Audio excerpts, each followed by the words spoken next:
Hey, salut les lecteurs, les lectrices, on se retrouve aujourd'hui dans le vlog du mois de mai. Alors, je commence à filmer le 30 avril parce que demain c'est le 1er mai et que demain, Jessica, Mélodie et moi, nous sommes en challenge 24 heures sans téléphone, réseaux sociaux et internet. Et donc ici je filme mes derniers instants avec la technologie. Et je voulais en profiter pour vous parler des projets que j'ai de lecture pour demain et ce soir. Alors, pour commencer, nous avons Vic Swanson de Alexander Feder chez Alter Reel. C'est une lecture commune avec Aurore. Alors, j'ai l'intention de lire également La légende du Wendigo, le dernier hurlement chez Bande à part et Victor et Anaïs. C'est une première lecture jeunesse, une centaine de pages à peu près. Alors, un roman que je n'ai toujours pas commencé, que j'aurais dû commencer le 15 avril, c'est Les lendemains de Melissa d'Acosta, ici chez Le Livre de Poche. Un live interview est disponible sur le compte de Jessica, donc The Eden of Book sur Instagram. Et je pense qu'il peut être lu assez rapidement. Alors, les lectures communes qui commencent demain, il y en a deux. Alors, Anne-Laure Bondiot, L'aube sera grandiose, proposée par Mumu sur Instagram. Alors, je l'avais commencé il y a quelques temps. Je l'avais emprunté à la bibliothèque et j'avais pas accroché. Je crois que c'était juste pas le moment. C'était très bien écrit, c'était pas la question, mais j'avais pas du tout accroché. Et il fallait le rendre, donc je l'ai rendu. Et on me l'a offert à l'occasion du swap avec Mélodie, que vous pouvez retrouver sur la chaîne. Et donc je me suis dit que c'était l'occasion, puisqu'il y avait une lecture commune, de me relancer dans cette lecture. Et ensuite, justement, je vous parlais de Mélodie. Elle lance la lecture commune de La rue qui nous sépare chez Hachette par Célia Saba. Alors, ça traite de deux adolescents qui se croisent, dont un qui est sans-abri et toutes les péripéties qu'il peut y avoir autour de cette thématique. Alors, dernières heures avec la technologie, ce qui veut aussi dire que maintenant, je vais préparer tout un tas de choses à faire demain. Après, ma journée sera bien remplie demain parce que c'est une journée travaux dans ma maison. Et on se retrouve bientôt pour les updates lecture. Alors, on se retrouve aujourd'hui pour que je vous fasse un petit update lecture. La dernière fois que je vous ai pris, c'était le 30 avril, juste avant mes 24 heures sans réseaux sociaux. Et donc, en fait, j'aimerais vous parler de tout ce qui se trouve là, qui n'est clairement pas terminé. Certains sont entamés, certains sont à peine commencés, hein, quelques pages, mais j'ai pour objectif de tous les finir ce mois-ci. Et donc, je vais commencer par ces deux petits romans qui sont publiés chez Bande à part. Alors, je vais commencer par celui-là, qui a été lu le samedi 1er mai. Donc, c'est La légende du Wendigo, le grand hurlement, publié chez Bande à part en Belgique, pour l'Europe en tout cas, et chez Victor et Anaïs pour le Canada. Et l'auteur est Amélie Bibot. Alors, normalement, à l'heure à laquelle sort ce vlog, il y a eu une interview sur le blog, il y a eu aussi, mais ça sur Instagram depuis longtemps, une petite chronique de ce petit roman pour enfants, ainsi qu'un live sur Instagram où nous avons pu discuter avec l'auteur. Si vous n'avez pas Instagram, le live sera rediffusé sur YouTube. Ici, ça parle de jeunes gens qui font du scoutisme. Un de ces jeunes gens raconte la légende du Wendigo. Il y a des disparitions, on se demande qui est le Wendigo. L'illustration du Wendigo, moi je la trouve adorable. Elle est comme ça. Voilà. Alors, ce sera publié en 3 tomes, donc vraiment j'ai hâte de lire la suite.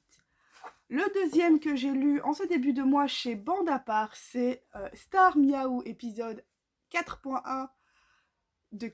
Pardon, épisode 4.1 à 4.3. un nouveau Miaou par José Paquet, donc de nouveau, chez Bandapart pour l'Europe et chez Victor et Anaïs pour le Canada. Ou le Québec, je sais pas, je suis désolée, je suis très nulle en géo. Et en gros, ça retrace l'histoire de Star Wars, celui que vous connaissez, hein, Star Wars 4, 5 et 6.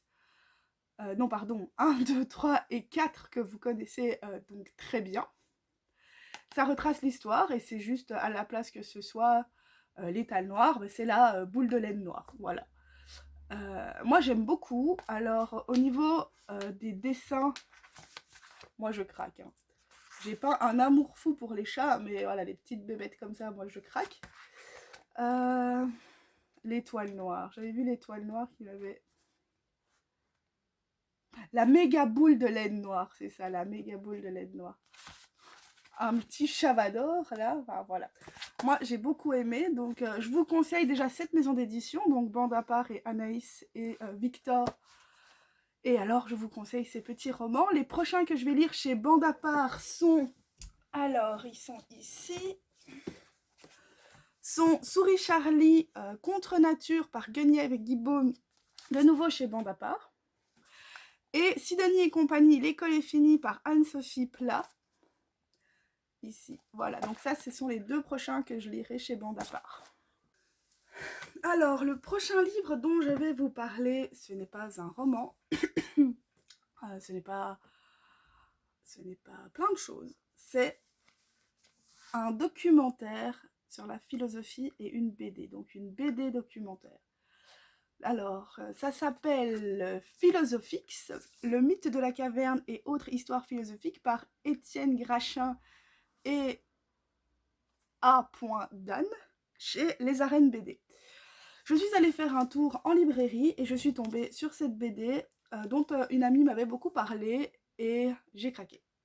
C'est une BD qui coûte 22,90 € et en fait elle est composée de 10 mythes philosophiques, de 10 concepts philosophiques. Et donc en fait à l'intérieur les mythes philosophiques sont expliqués sous forme de BD.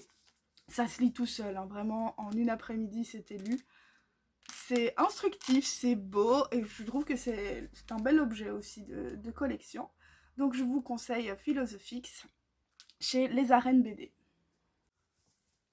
Le prochain livre dont je voudrais vous parler, c'est Le lendemain de Mélissa d'Acosta, ici publié chez Le Livre de Poche. Je trouve que la couverture est juste magnifique. Réfugiée dans une maison isolée en Auvergne pour y vivre pleinement son chagrin, Amande ne pensait que l'on pouvait avoir si mal. Les jours se suivent et en dehors le soleil brille. Mais recluse, elle refuse de le voir. Lorsqu'elle tombe par hasard sur des vieux calendriers horticoles, elle décide pourtant, guidée par des intonations de l'ancienne propriétaire des lieux, d'essayer de redonner vie au jardin abandonné. Dans ce contact avec la terre, elle va puiser au fil des saisons la force de renaître et de s'ouvrir à des rencontres uniques, jusqu'à ce que chaque lendemain revienne enfin une promesse à venir. Un livre subtil, plein d'émotions et un formidable hymne à la nature. Mélissa d'Acosta raconte la bienveillance et prouve les bienfaits de la résilience. Voilà, ce livre, c'était à la base une lecture commune. Quand la lecture a commencé, je ne l'avais pas encore reçue quand l'interview sur Instagram avec l'auteur, réalisée par Melofil63 et Zine Dawn of Book, a été annoncée. J'avais pour projet de le lire et je ne l'ai pas commencé. C'est un ode à la nature. J'ai lu 3 pages, quelque chose comme ça. Mais je ne démords pas, je vais le lire. C'est juste, en fait, je l'ai mis de côté pour lire d'autres choses. Mais je pense que je vais me caler un week-end où je vais le lire. Il fait à peu près 300 pages. Donc je pense qu'en une grosse journée, ça peut être lu. Grosse journée au soleil, au contact de la nature ou dans une cabane dans les bois.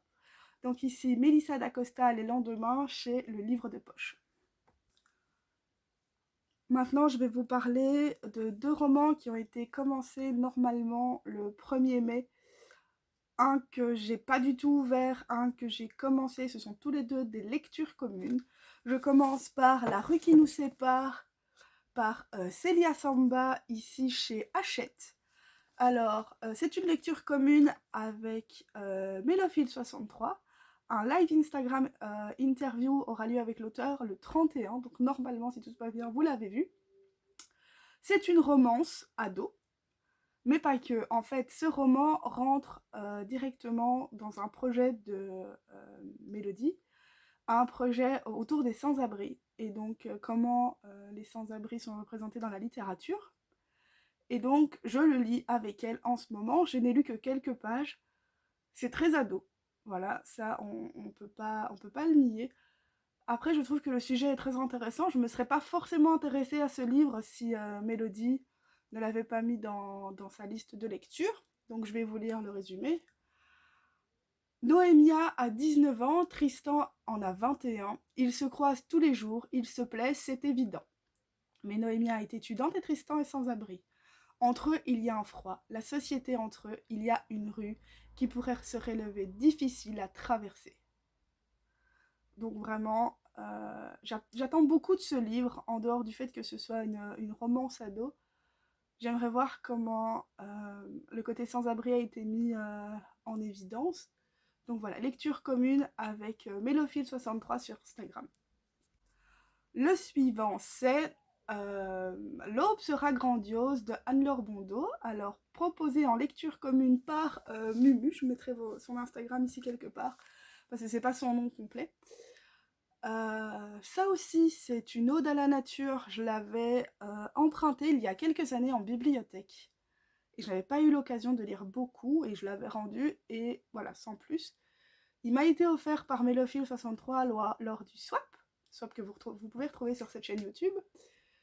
Et je me suis dit, c'est l'occasion. Il est proposé en lecture commune, c'est l'occasion de le lire. Cependant, je ne l'ai pas encore ouvert. Donc, en fait, il est temps que je termine ce que j'ai commencé. Et après, je me lance dans celui-là. Donc, L'aube sera grandiose de Anne-Laure Bondeau. Ici, chez Folio. Et il fait un petit 200 pages. Ah, plus que ça. 342 pages. Donc, voilà. Je ne sais pas si vous connaissez. Alors, toutes les lectures que je vous présente, si vous les avez déjà lues, si vous avez aimé ou pas, n'hésitez pas à me le dire en commentaire, j'aimerais vraiment discuter de ces lectures avec vous. Alors, la prochaine lecture sera... Je disais donc, la prochaine lecture sera La malédiction du roi par Philippa Grégory, ici chez l'Archipel Poche. C'est une lecture commune proposée par The Eden of Book, donc Jessica, du blog The Eden of Book et du compte The Eden of Book, commencé le 7 mai. Je ne l'ai pas commencé non plus. Vous constaterez que voilà, j'aime participer à des lectures communes. Cependant, j'ai toujours du retard sur tout le monde et en fait, je récupère le retard en un coup. J'aimerais bien réussir à segmenter, mais j'y arrive pas. Les circonstances font que j'y arrive pas pour l'instant. Donc, de quoi ça parle? Angleterre, 1499. Après la décapitation de son frère sur ordre d'Henri VII, Margaret Plantagenet se retrouve l'une des dernières héritières de la maison d'York, un nom dangereux à porter depuis que les Tudors se sont emparés du trône. Pour assurer sa sécurité, elle épouse Richard Paul, un cousin du roi. À la mort de celui-ci, veuve et sans ressources, elle ne doit son salut qu'à l'arrivée à la cour de la jeune souveraine, Catherine d'Aragon. Désormais comtesse de Salisbury, Margaret devient première dame de compagnie de la reine, au point de susciter des jalousies. Philippa Grégory ressuscite avec maestria les heures les plus sombres de la royauté anglaise, où complot et trahison se règlent souvent dans le sang. Alors, pourquoi j'ai voulu m'intégrer à cette lecture commune donc de La malédiction du roi par Philippa Grégory? Tout simplement parce que la royauté, c'est quelque chose qui me parle. La royauté anglaise, la royauté française, la royauté belge, parce que je suis belge, c'est quelque chose qui me parle. Et donc, je me suis dit, plonger au cœur de la royauté de la moitié du XVe siècle, non, même pas la moitié, pardon, de la XVe siècle, pardon, tout simplement, ça pouvait me plaire. Et donc, je ne l'ai pas entamé, il fait plus de 600 pages, il me semble. 600... J'y suis bientôt, 621 pages. Mais voilà, mon amour pour la royauté me fait pencher sur le fait que ça va se lire très très vite. Alors, je lis ici que Philippa Grégory est diplômée d'histoire et qu'elle est la reine du roman historique anglais. Ah oui, c'est ça, elle avait écrit Deux sœurs pour un roi aussi chez Archipoche. Donc voilà, je me lancerai bientôt dans la lecture donc, de La malédiction du roi de Philippa Grégory chez Archipoche. Ma prochaine lecture est de nouveau une lecture commune et ici je la lis avec Aurore et de Poussy et des chats. Alors c'est Vic Swanson ici, donc c'est en format numérique par Alex Feder chez Alterhill. Alors ce que vous entendez c'est mon chien. Alors j'en suis au chapitre 11, donc on avait pour objectif de le lire à 3, finalement on ne le lit plus qu'à 2. Et moi j'adore cette histoire. Cette histoire c'est d'abord une histoire de 5 personnes qui ont des capacités extraordinaires, qui sont appelées des sensoriels, ils travaillent en équipe, chacun un sens, et ils doivent résoudre un meurtre dans une meute de métamorphes. Les relations entre les gens sont géniales. En dehors du fait qu'ils doivent résoudre une enquête, je trouve que les relations sont déliées avec finesse. Donc vraiment, j'ai hâte de terminer ce roman et de vous en parler plus en détail. Et donc nous voilà à la dernière lecture dont je voulais vous parler aujourd'hui, et pas des moindres. The Goose Game par Mélissande aux éditions Heartless. Vous savez que je suis une grande lectrice de chez Heartless, de la dystopie, de la bitlite. Ah tiens, ce qui me fait penser que c'est pas le dernier roman que je vais vous présenter aujourd'hui, mais l'avant-dernier. Donc, The Goose Game par Mélissande, qu'est-ce que c'est? D'abord, c'est un young thriller. Je vais vous lire la 4e de couverture. Quand Emily et ses 4 amis reçoivent une invitation pour participer au Goose Game, ils ne savent pas que ce jeu grandeur nature est en réalité orchestré par un malade assoiffé de vengeance. Ils s'inscrivent en pensant comme beaucoup que leurs camarades vivent une aventure unique et une expérience palpitante. Mais très vite, les défis s'enchaînent, tous plus étranges les uns que les autres. Quelqu'un les épie pour transformer l'expérience en véritable challenge destiné à les piéger. Le mystère s'épaissit, la tension s'installe et les adolescents ne voudront bientôt plus jouer. Ils vont pourtant apprendre à leurs dépens qu'une fois que la partie a commencé, rien ne peut l'arrêter. Tout manquement à la règle entraîne des sanctions. Le Goose Game est le seul maître du jeu. Alors, vous savez que je ne lis pas beaucoup de thrillers. Celui-ci, ça fait plus d'1 an qu'il est dans ma palle. Et je l'ai sorti de là parce qu'il fallait que je le lise et parce que je propose donc des lives Instagram où j'interviewe les auteurs. Et Mélissande est une auteure qu'on m'a recommandée. Alors je me suis dit c'est l'occasion de sortir ce livre de ma bibliothèque et en fait de tout simplement me challenger et de sortir de ma zone de confort. Alors, à l'heure où vous regardez cette vidéo, normalement si tout se passe bien, il y aura une chronique complète sur le blog, une interview sur le blog, une interview live sur Instagram qui se déroule, j'allais dire ce dimanche, mais bon, le dimanche 23 mai, donc normalement ce sera déjà passé. Et probablement qu'il y aura aussi sur Instagram une présentation de l'auteur. Alors, je vous dis tout ça, mais vous vous demandez peut-être de quoi je parle. En fait, sur Instagram, j'ai lancé un nouveau concept qui s'appelle Un jour un auteur. Et donc, pendant une journée, je décide de mettre en valeur le travail d'un seul auteur. Donc, d'habitude, je poste une vidéo, un reel, une IGTV par jour, mais là, en fait, la journée est consacrée à l'auteur. Je commence souvent par une présentation. Sandrine Decroix a été la première qui a bien voulu que je la passe à travers mes filets. Donc, une petite présentation, un réel de sa saga. J'ai fait une petite lecture de La princesse du fond des temps qu'elle a écrit. Et donc la prochaine à bien vouloir se lancer dans l'aventure avec moi, donc c'est Mélissande. Donc voilà, je peux pas trop vous parler ni du style ni de l'histoire. Ouh là là, il y a des choses qui tombent. Ni du style ni de l'histoire, parce que je l'ai pas encore commencé, je le commence justement ce soir. Et donc, j'espère que ça va me plaire. C'est un style vraiment que j'appréhende beaucoup. Bon, voilà, j'aime déjà beaucoup les petites illustrations à l'intérieur. Donc voilà, The Goose Game par Mélissande aux éditions Heartless. On croise les doigts pour que ça me plaise. Et donc, le dernier roman dont je vais vous parler, et pas des moindres, est le tome 6 de la saga Mirage Memory. Donc, écrit par Sandrine Decroix et publié aux éditions Heartless. Alors, je vais pas le commencer en mai, je pense que je le commencerai début juin. Parce que voilà, vous voyez la pile, c'est pas le moment. En fait, pourquoi je vous en parle aujourd'hui? Pour la simple et bonne raison qu'hier, 18 mai, j'ai reçu la box goodies qui va avec ce roman. Vous pouvez retrouver un réel sur Instagram où je vous montre un peu ce qu'il y avait dans cette box.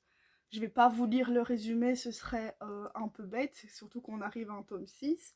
Par contre, je vous conseille forcément, si vous voulez commencer la saga, de commencer par le tome 1 qui se déroule en 3697, après que la Terre ait subi un grand bouleversement. Voilà, c'est un style dystopique, très dystopique dans les premiers tomes, et plus fantastique dans les tomes qui suivent.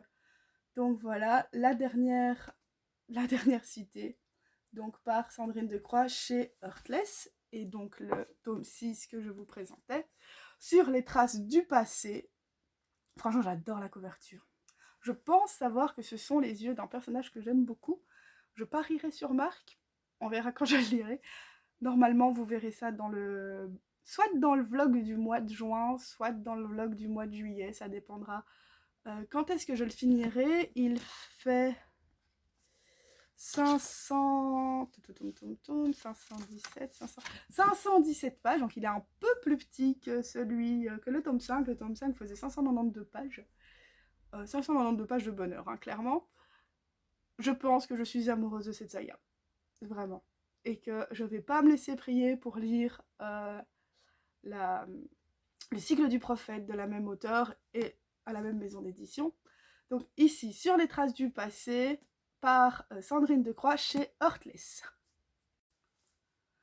Alors, on se retrouve quelques jours plus tard pour moi, mais en fait quelques instants plus tard pour vous, et je ne sais jamais comment vous reprendre comme ça en milieu de vlog.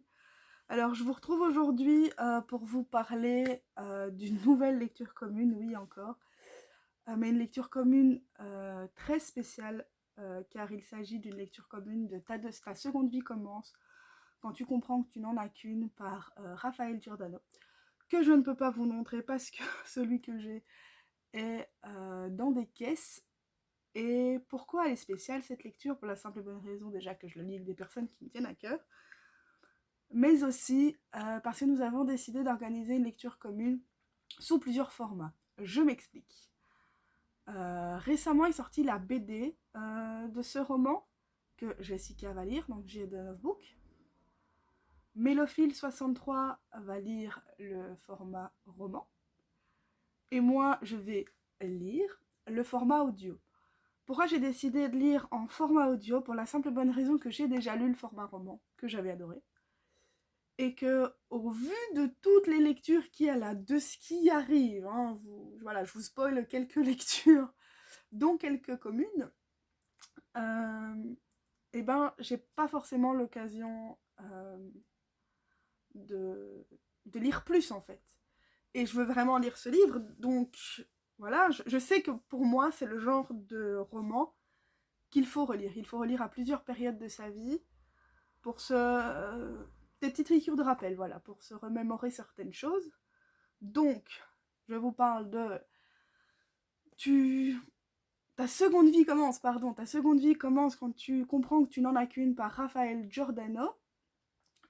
Donc en lecture commune qui commence ce vendredi, donc 18-19, ce vendredi 20 mai, et donc qui courra sur tout le mois de juin, donc plus que probablement que je vous en parlerai dans le courant du mois de juin. Pourquoi en audio aussi? Pour la simple et bonne raison que j'ai le dernier Twilight en format audio, que je l'ai commencé, que j'adore, mais que j'aimerais terminer pour vous faire un avis complet sur comment je vis la lecture audio. Alors, je pense que ce qui m'aide, c'est entre autres la voix de la personne qui lit le livre. Ici, c'est la voix française d'Edouard, qui me plaisait quand j'étais ado, qui me plaît toujours maintenant. Et donc, on verra comment je me sens par rapport à la personne qui lit ce roman. Je vous ai pris aussi pour vous parler de différentes choses. Alors, je voudrais vous parler de ces 3 énormes carnets. Alors, qu'est-ce que c'est? d'abord il y a ce carnet que vous avez déjà probablement vu sur Instagram. C'est mon bullet journal. Alors ça, c'est mon carnet de lecture. Donc il se présente. Je vais vous montrer une page où il y a quelque chose d'écrit. Alors, il n'est pas du tout à jour. Hein. Voilà, je pense que je vais passer un bon week-end à le mettre à jour. Voilà, ici, les cœurs pourpres, tome 3. Voilà, j'ai même pas mis la photo. Enfin, voilà. Alors, je voudrais vous parler de ceci et je voudrais vous parler également de ce cahier que vous n'avez plus que probablement pas vu. Enfin, vous voyez que c'est un cahier de travail. C'est un cahier dans lequel je note mes idées, dans lequel je note des débuts de chronique, dans lequel je mets des notes. Et donc je vous en parle juste après. D'abord, le bullet journal. Le bullet journal, je l'ai commencé quand j'étais en dernière année d'études supérieures parce qu'un agenda classique ne me convenait plus. Ici, j'ai décidé d'investir, c'est Bujo Community qui les fait. Je vous les recommande, ils sont vraiment super. Alors, ils se présentent comme ça. Une petite attache pour le refermer. Qui, franchement, c'est utile. Hein. Voilà, vous voyez bien que ça commence déjà et qu'on est qu'au mois de mai. Alors, voilà, je voulais vous montrer quelques petites choses et vous demander, en fait, si ça vous intéressait, si je vous parlais plus de bullet journal. Donc, je vais juste cacher cette page-là. Voilà, donc ici, nous avons la page de couverture du mois de mai. Très simple. J'ai fait des mises en page beaucoup plus compliquées, mais c'est quand j'avais le temps de m'y atteler, et là, j'ai plus vraiment le temps. Donc, je fais dans la simplicité. Ici, hop, je vous montre un peu de loin, c'était donc mon agenda mensuel. Ici, c'est un tracker d'habitude. Là, je traque mon sommeil et vous voyez, c'est 30 jours pour lire plus, qui n'est pas du tout à jour. Il faut absolument que je le mette à jour, parce que j'ai lu plus que la légende du Wendigo. Et j'ai pour objectif de lire au moins 2000 pages ce mois-ci. Le mois dernier, j'étais à 1700, 1800, quelque chose, faudrait que je vérifie. Et donc, j'aimerais lire au moins 2000 pages. Vous constatez, hein, et je le constate aussi moi-même, un jour 30, un jour 50, un jour 3. Et en fait, 2 jours après, 146. Donc c'est que c'est plus que faisable. Ah, ce qui me fait penser qu'en fait, ce mois-ci, j'en ai lu un autre qui se trouve quelque part, dont je vous parlerai prochainement et dont j'ai déjà parlé sur Instagram. J'ai une page de décharge mentale, mais finalement, la décharge, j'en ai pas encore faite ce mois-ci. Et en fait, c'est quand je sens qu'il faut que je vide ma tête. Pour l'instant, je la vide petit à petit, de manière bien ordonnée, ça me convient. Et dès que il faut que je me libère la tête, poum, tout dans la décharge mentale. Alors, ma phrase du mois, c'est les 4 piliers de l'héroïsme, le courage, la compassion, l'altruisme et la loyauté. Qui provient de ma série préférée, et ma série préférée, c'est Arrow. Et vous allez certainement découvrir pourquoi au fur et à mesure des vidéos.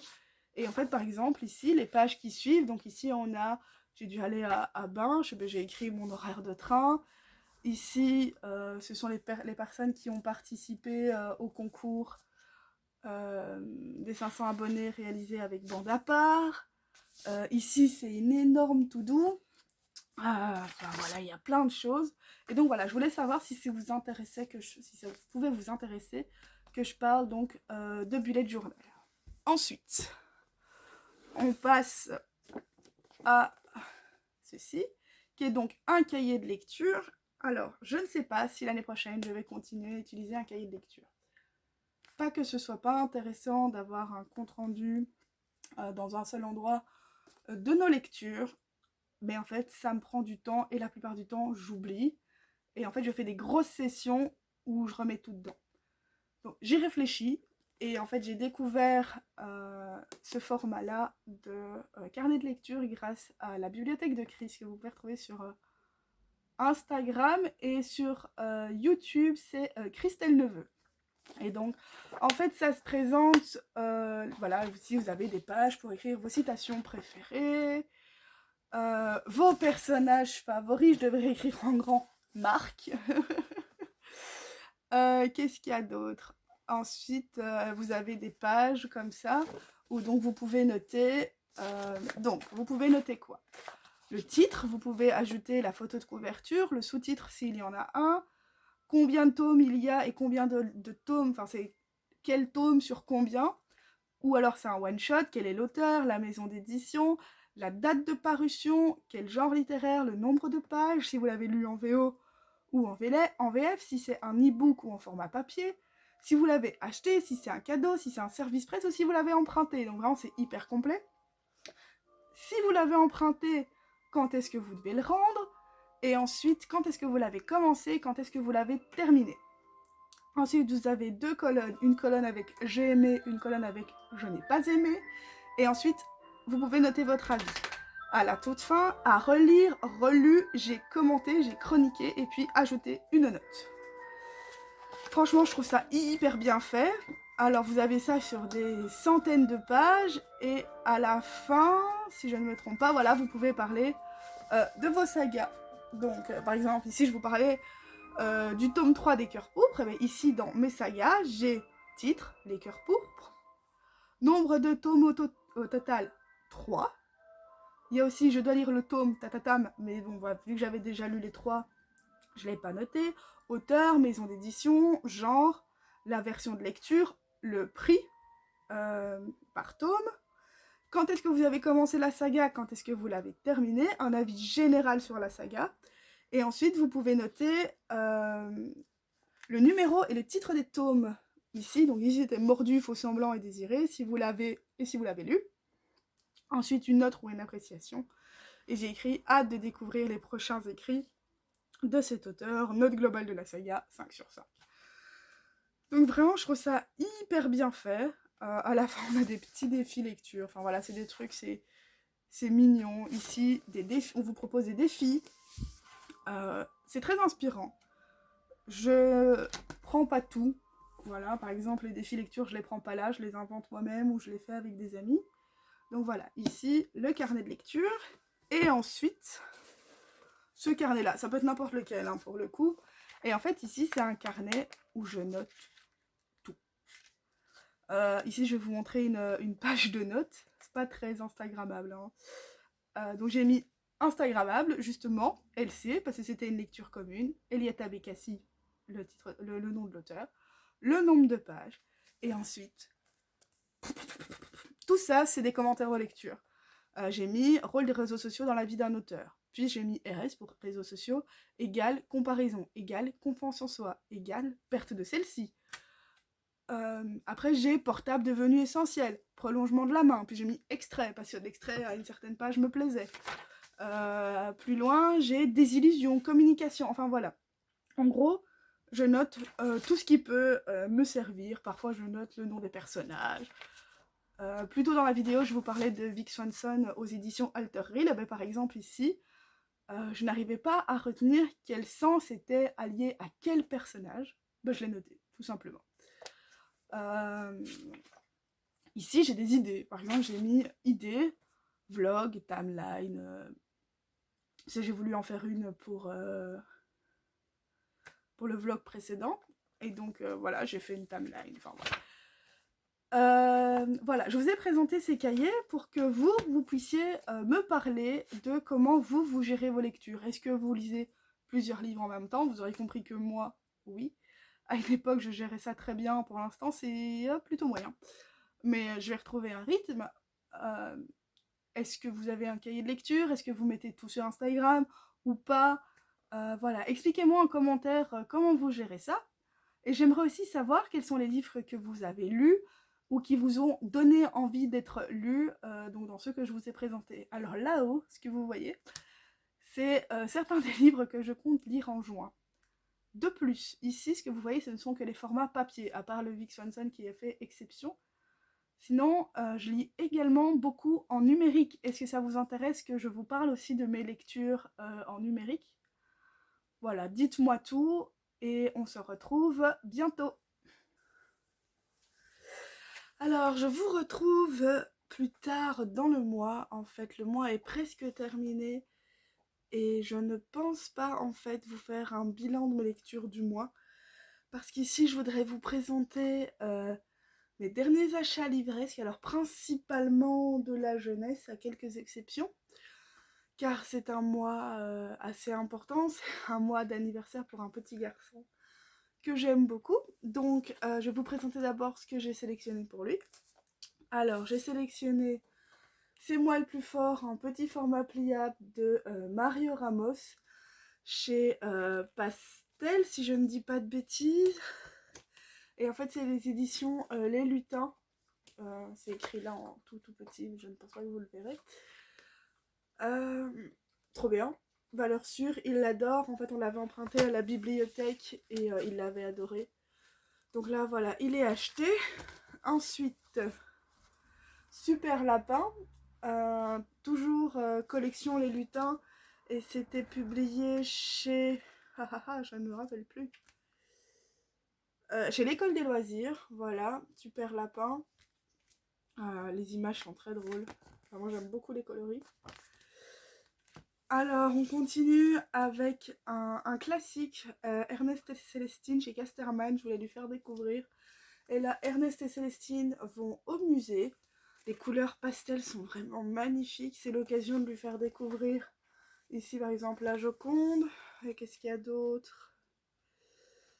Le fait qu'on ne peut pas dépasser les lignes, enfin, ce genre de choses. Donc voilà, Ernest et Célestine au musée. Ensuite, nous avons de la petite taupe qui voulait savoir qu'il lui avait fait caca sur la tête chez Milan. Je l'ai découvert pendant mes études de bibliothécaire et ça m'avait fait mourir de rire. Et donc, en fait, la petite taupe s'est fait faire caca dessus. Et elle essaye de deviner qui c'est par rapport aux crottes des différents animaux qu'elle croise. Donc, voilà.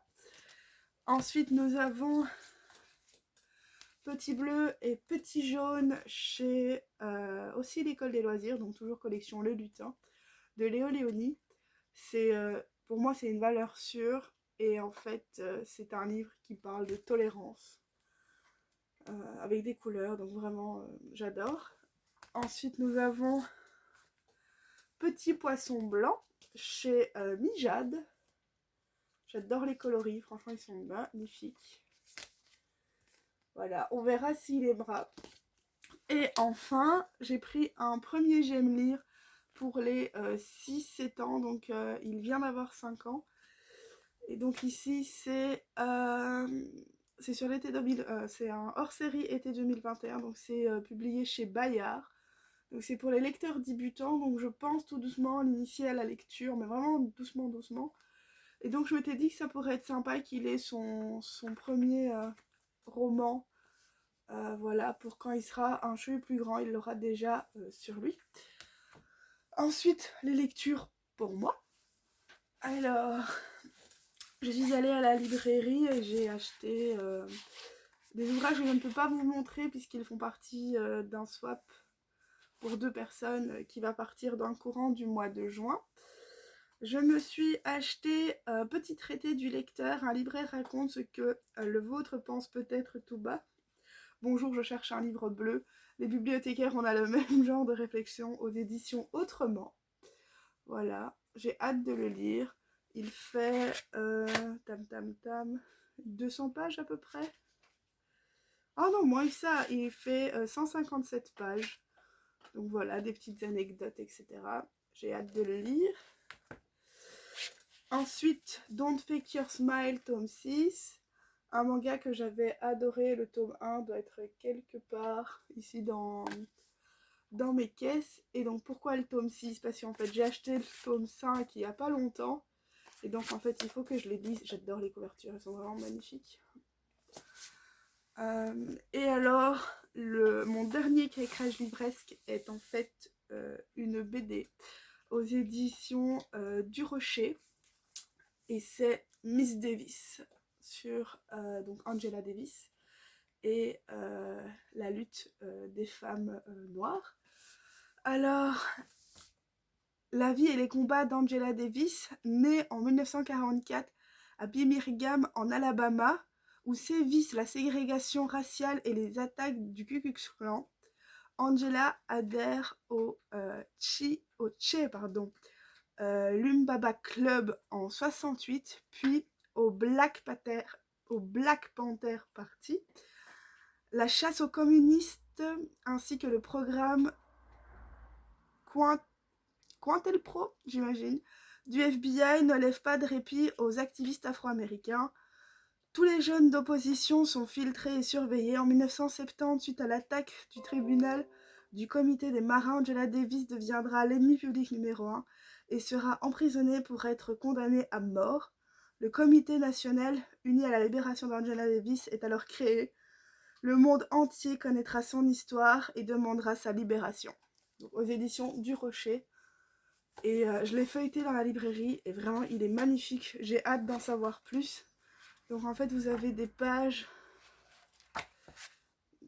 des petites pages d'explication ou alors des petites pages de citations comme ça, en noir sur fond blanc. Ensuite voilà, on commence avec son enfance. Ensuite qu'est-ce qu'on a? On a des grandes pages comme ça, des grandes doubles pages comme ça, en noir et blanc. Et franchement j'aime beaucoup, beaucoup, beaucoup. Et voilà, et on a des pages dans les tons marron, beige, sépia. Et donc voilà, c'est une BD documentaire que j'ai vraiment, vraiment hâte de lire. J'ai plein d'autres choses à lire. Tout ça, c'est ce que je suis censée lire en juin. Et tout ça, c'est ce que je suis censée finir ce mois-ci. Donc au mois de mai.